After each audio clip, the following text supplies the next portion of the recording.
Assalamualaikum viewers, I hope all of you are fine. Welcome back to my channel Zani Study Instruments. Here are students who are doing master or PS in English can seek help.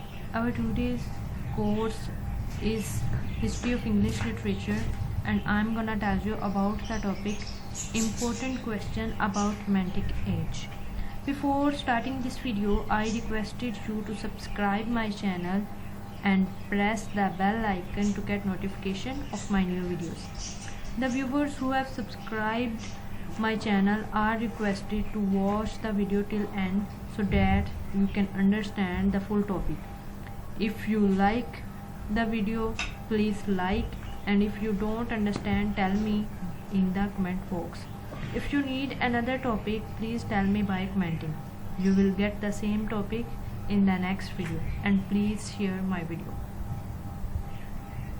Now I'm gonna start the topic important university questions romantic age.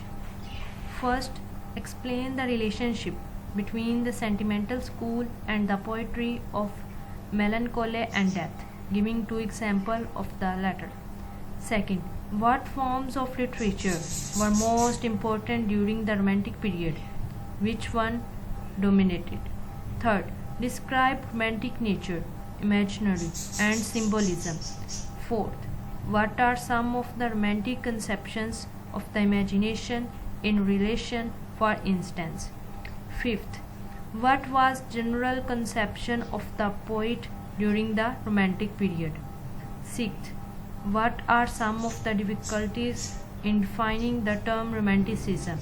Seventh, what is meant by sensibility? Eighth, when was the French Revolution? Why were they having a revolution? Ninth, describe the romantic consciousness of the sublime. Guys, thanks for watching this video. Video अच्छी लगे तो please like my video and share my video. Thanks for watching this video. Allah Hafiz.